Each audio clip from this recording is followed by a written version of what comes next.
জাতীয় মুক্তিযোদ্ধা কাউন্সিল আইন সংশোধন করে জারি করা অধ্যাদেশ অনুযায়ী মুক্তিযুদ্ধকালীন প্রবাসী সরকারের সদস্য এবং তাদের নিয়োগ দেয়া স্বীকৃত বিভিন্ন বাহিনীর সদস্যরা বীর মুক্তিযোদ্ধা হিসেবে স্বীকৃত থাকবেন। ওয়ালটন আবারো মিলিয়নিয়ার অফারে ওয়ালটন ফ্রিজ কিনে আপনিও হয়ে যেতে পারেন মিলিয়নিয়ার।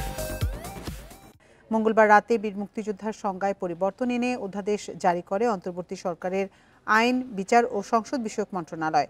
এতে নতুন সংজ্ঞার পাশাপাশি আগের আইনের 10টি ধারায় বেশ কিছু সংশোধন আনা হয়েছে।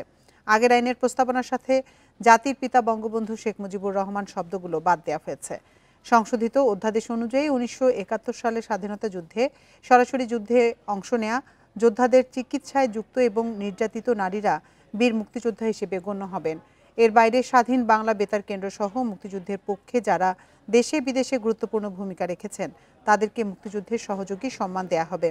নতুন সংজ্ঞায় প্রাদেশিক পরিষদের সদস্যরাও মুক্তিযুদ্ধের সহযোগী হিসেবে বিবেচিত হবেন। এর আগে গত 15ই মে উপদেষ্টা পরিষদের বৈঠকে জাতীয় মুক্তিযোদ্ধা কাউন্সিল অধ্যাদেশ 2025-এর চূড়ান্ত অনুমোদন দেয়া হয়।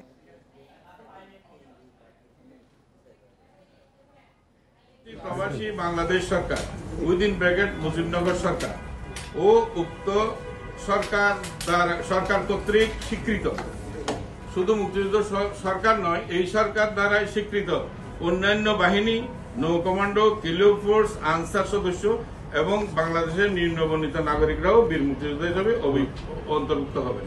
মানে ওই সরকার ইটসেলফ নিজেই এবং তার দ্বারাই স্বীকৃত হবে। অন্য সব বাহিনী তারাও মুক্তিযোদ্ধা হবে।